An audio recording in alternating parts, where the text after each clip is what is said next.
제가 동물들을 참 좋아하는데, 그래서 이제 무슨 날아다니는 새도 관심이 많고, 또 이렇게 길짐승들도 제가 참 하나님께서 참 멋있게 만드셨구나, 그런 생각을 하면서 살펴볼 때가 많고, 그런데 이제 이 길짐승들 중에서는 뭐 호랑이도 멋있고 사자도 다 멋있고 뭐 멋있죠 다. 근데 그 시라손이라고 하는 그 동물을 참 흥미있게 지난번에 청주동물원에 우리 유나를 데리고 현충일날 노는 날이라서 거기 가서 시라소니를 구경을 했는데 그 생각보다 덩치가 있더라고요. 그전에는 시라소니가 그저 웬만한 그냥 웬만한 개만 하다 이렇게 생각을 했는데 그게 아니고 꽤 크더라고요. 그 앞발을 보니까 이 주먹 같아요.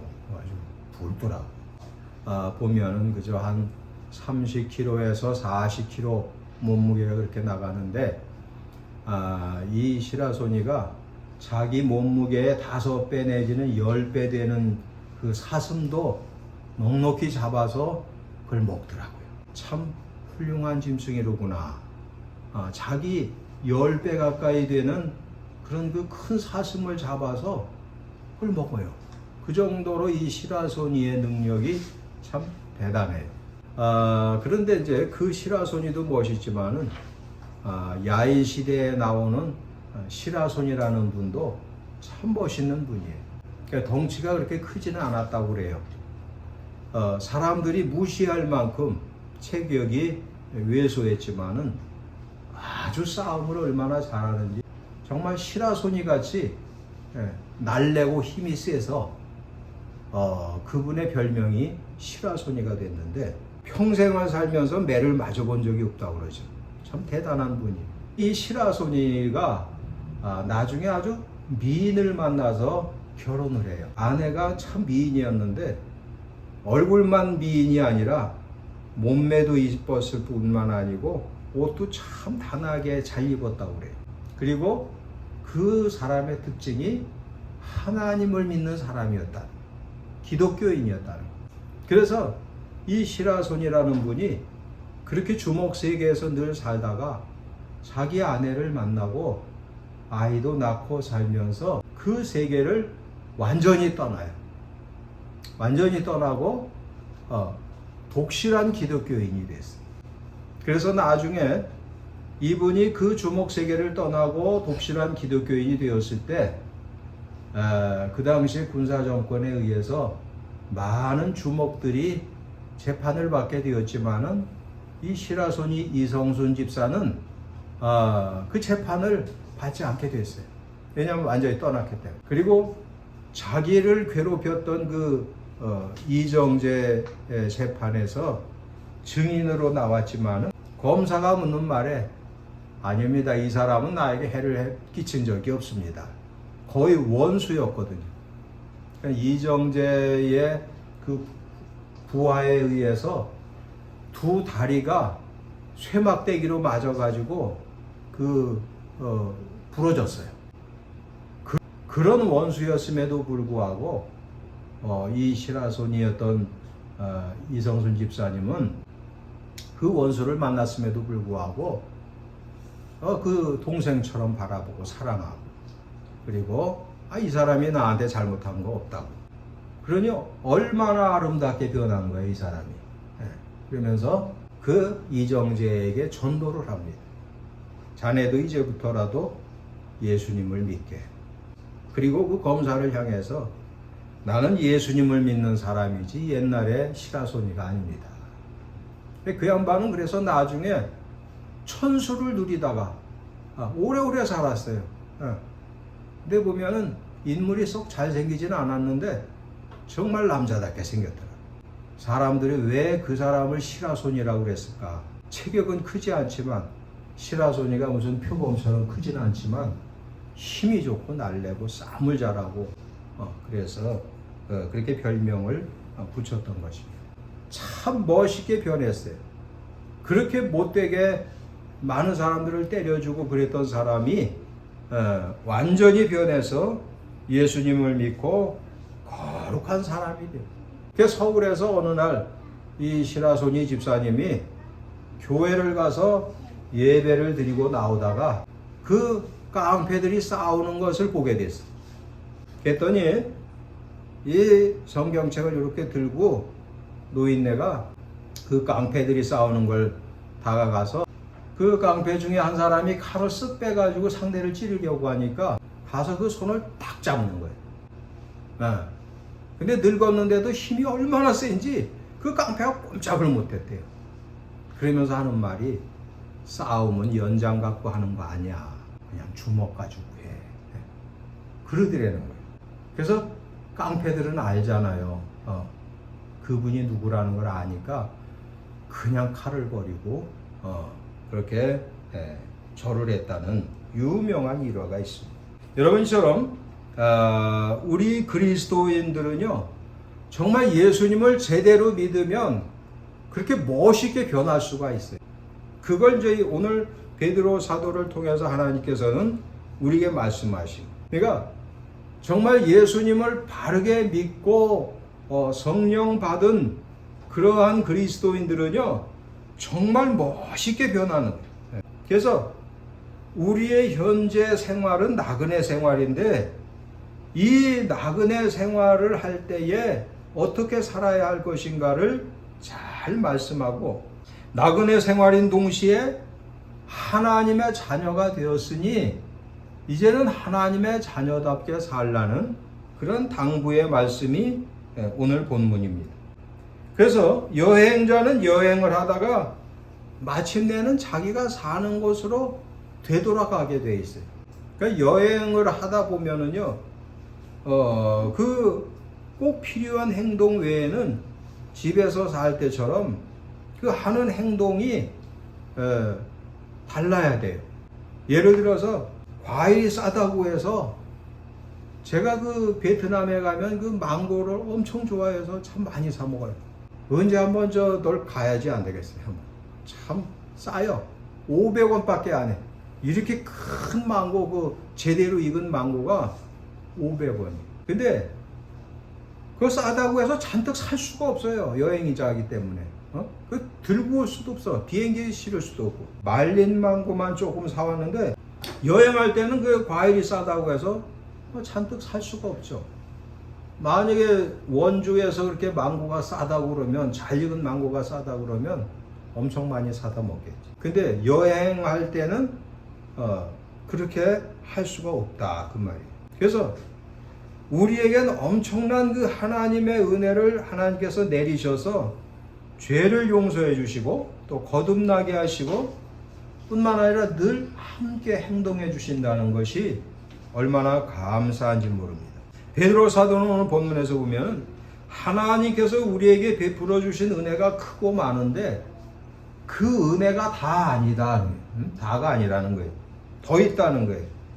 바로 예수께서 나타나실 때 너희에게 가져다 주실 은혜가 있다. 곧 우리를 하나님께로 이끌어 가신다, 그 얘기죠. 완전히 이제 하나님의 자녀로 이끌어 주신다는 거예요. 변화시켜 주신다는 거예요. 그래서 홀연히 변화되어서, 그러니까 우리가 이 땅에서 살다 죽으면 우리의 몸은 그냥 화장장의 재가 되지만 우리의 영혼은 홀연히 변화되어서 하나님 나라로 간다는 거예요. 본문 13절에 보면 그러므로 너희 믿음의 허리를 동이고 근신하여 예수 그리스도께서 나타나실 때 너희에게 가져다 주실 은혜를 온전히 바라라고 말씀. 그래서 천국으로 이끌려 간다는 거, 이 얼마나 귀한 은혜입니까? 그러므로 믿음 생활을 온전하게 해야 돼요. 그러기 위해서는 어떻게 살라고 했습니까? 14절에 가서 보면 너희가 순종하는 자식처럼 전에 알지 못할 때 따르던 너희 사욕을 본삼지 말고, 그걸 따르지 말고 너희를 부르신 거룩한 이처럼 너희도 모든 행실에 거룩한 자가 되라. 기록되었을 때 내가 거룩하니 너희도 거룩할지어다. 이렇게 말씀하셨어요. 그러니까 우리가 이 땅에서 사는 동안에 우리의 삶은 나그네의 삶이다, 그 말이에요. 그러니까 나그네의 삶은 잠깐이에요, 잠깐. 저도 이렇게 나이가 이렇게 들으면서 그 젊음과 건강이 떠나가는 것을 이렇게 느낄 때 참 빠른 거구나. 인생이 참 빨리 지나가는 거구나. 그런 걸 많이 느껴요. 그래서 우리의 삶은 아주 잠깐 지나가는 나그네의 삶이기 때문에 이 나그네의 삶을 사는 동안에 본향으로 가기 전에 그 나그네로 살기 때문에 우리는 이 땅에서 살 때에 우리의 개인적인 욕망을 따라 살지 말고 그리스도를 본받고 반듯하게 살라. 의롭게 살라는 거예요. 히브리서 12장 14절에서 사도 바울은 이렇게 말합니다. 모든 사람과 더불어 화평함과 거룩함을 따르라. 이것이 없이는 아무도 주를 보지 못할 것이다. 이렇게 말씀합니다. 그러니까 우리의 이 나그네 삶을 살아가면서 우리는 이 땅에서 사는 동안에 우리 주변 사람들과 화평하고 거룩한 선한 생활을 그 관계를 이렇게 가지라는 거예요. 이전에 알지 못할 때 하나님을 알지 못할 때 했던 그러한 것들을 다 버리라. 그래서 이제 우리가 그렇게 살려면 잠깐 이제 옆으로 나가면은 그럼 그렇게 살려면 어떻게 되느냐? 하나님 앞에 간절히 기도해야 돼요. 내가 원래 이제 이번 주에는 설교를 할 때 우리의 기본적인 신앙생활에 필요한 행동에 대해서 이제 설교를 하려고 그랬는데 하다 보니까 이제 이 말씀을 전하게 됐어요. 그런데 우리가 살면서 신앙인이라 하면은요 하나님 앞에 간절히 기도하는 시간을 반드시 가져야 돼요. 여러분 나도 내 자신을 돌이켜보면서 어떤 때는 기도 안 하고 하루가 지나갈 때가 있어요. 그냥 교회 와서 대충 기도하고 그냥 가요. 근데 그게 잘못된 거예요. 그러니까 하나님 앞에 간절히 기도하는 그런 생활을 해야 돼요.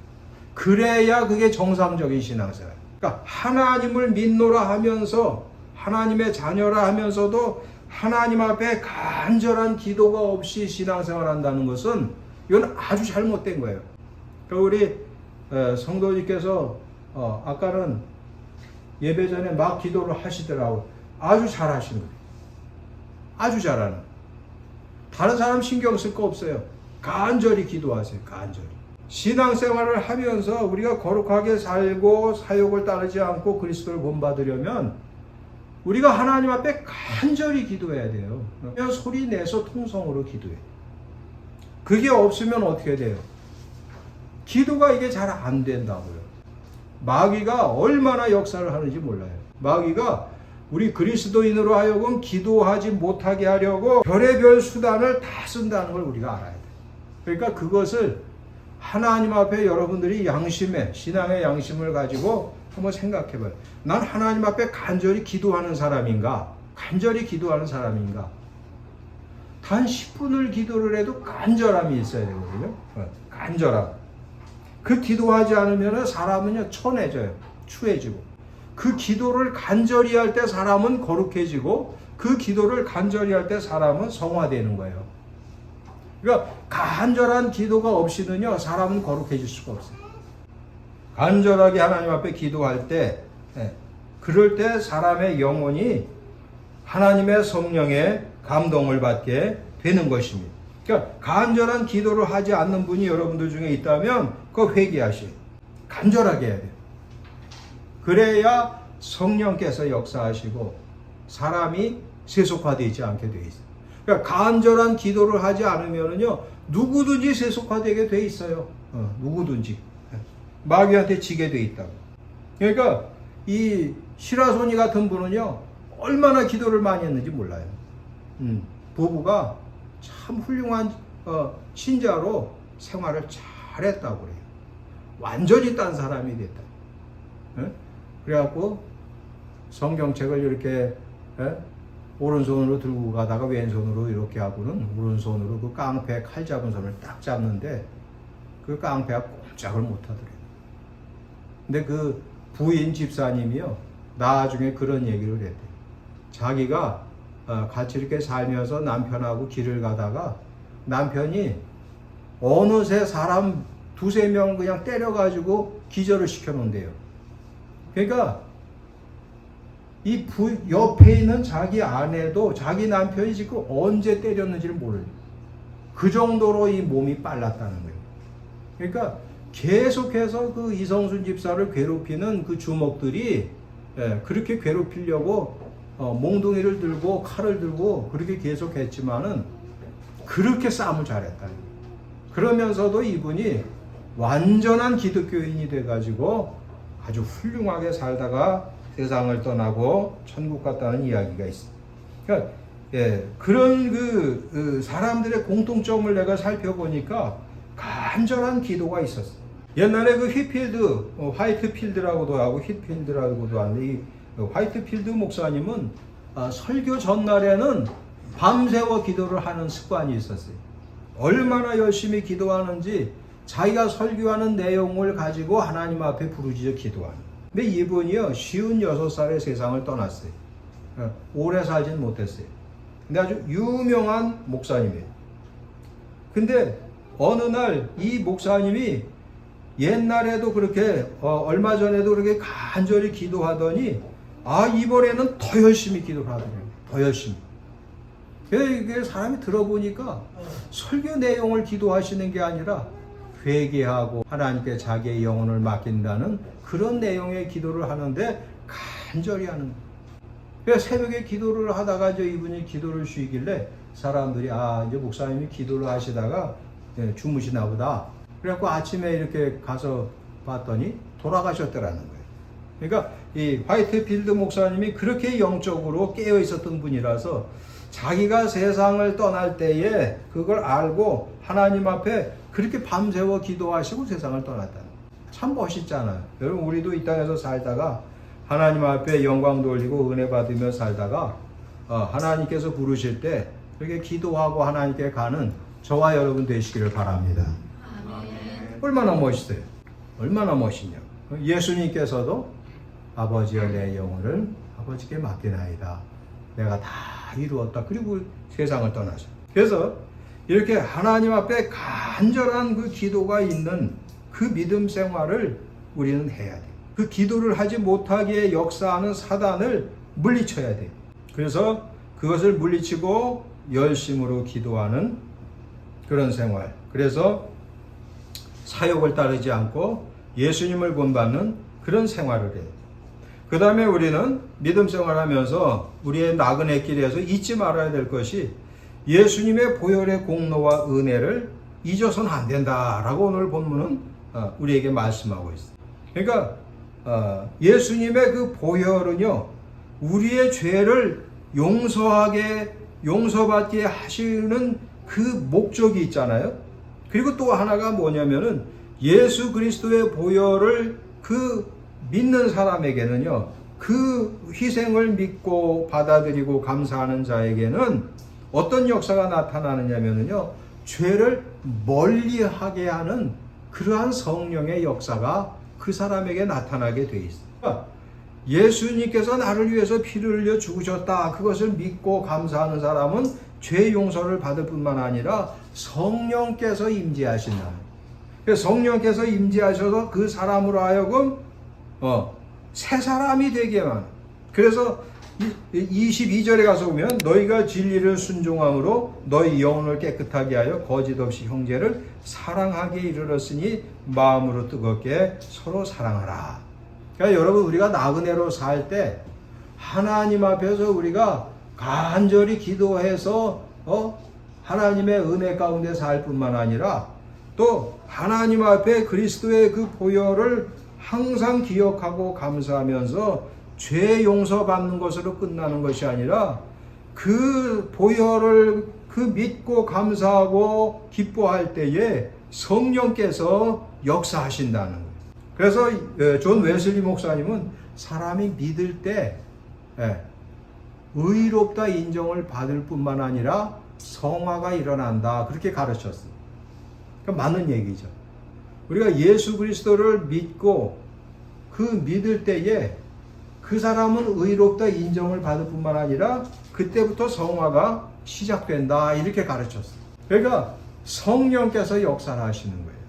그러니까 예수님의 보혈을 기억하고 감사하는 자에게는 성령께서 역사하신다는 거예요. 성령께서 함께 하시고 역사하신다는 거예요. 그래서 어떤 사람이 되게 만드느냐? 죄를 멀리 떠나는 사람이 되게. 시라손이 이성순 집사님이 그렇게 변화된 것이 본인의 의지로 된 것이 아니라 성령께서 역사하십니다. 성령께서 역사하셔서 그 간절히 기도하는 그 집사님의 기도를 들으시고 성령께서 역사하셔서 완전히 새 사람이 되셨는데, 하나님을 믿고 예수님의 보혈을 믿고 나는 예수님을 믿는 그냥 기독교인입니다.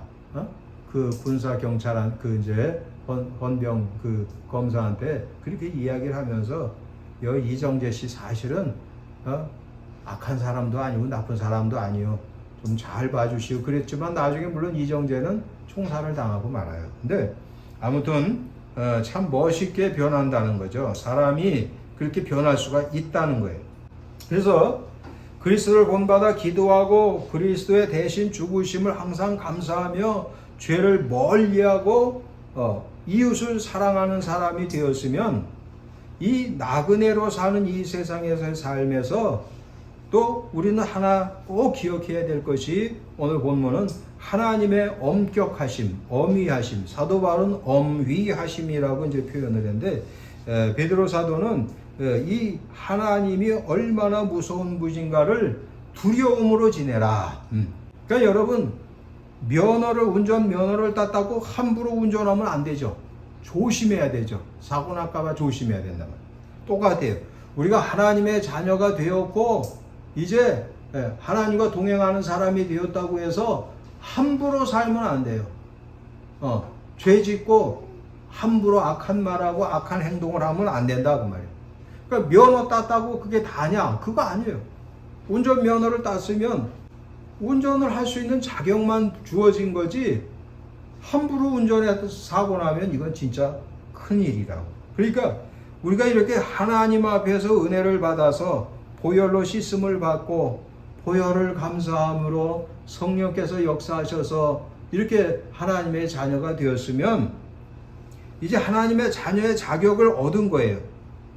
그렇다고 해서 함부로 살면 되느냐? 그렇지 않아요. 마귀가 역사하기 때문에 우리는 하나님의 감찰하심을 늘 의식하고 행위대로 심판하시는 일을 아버지라 부르게 되었으니 나그네로 있을 때 두려움을 지내라. 이렇게 말씀해요.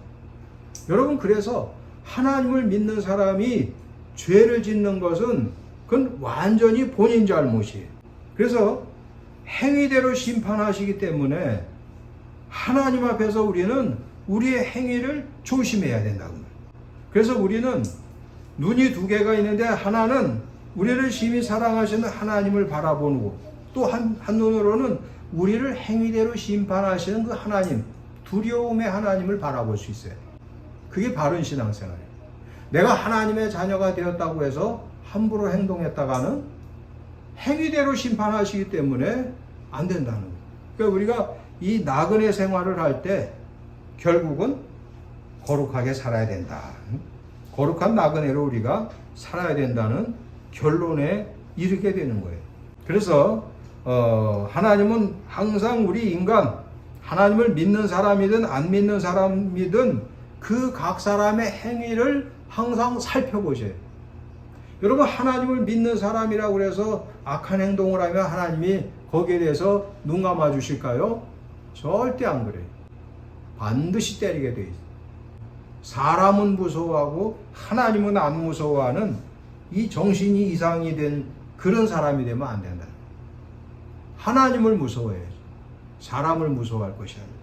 그래서 우리가 살면서 이제 우리는 본향을 찾아서 가는 나그네인데, 그 나그네로 사는 동안, 그 짧은 삶을 사는 동안 우리는 예수님의 보혈을 의지하고 또 성령께서 함께 하심을 감사하며 우리를 감찰하시는 그 하나님을 꼭 의식하고 하나님을 두려워하는 가운데 바르게 생활하는 저와 여러분이 되시기를 주님의 이름으로 부탁을 드립니다.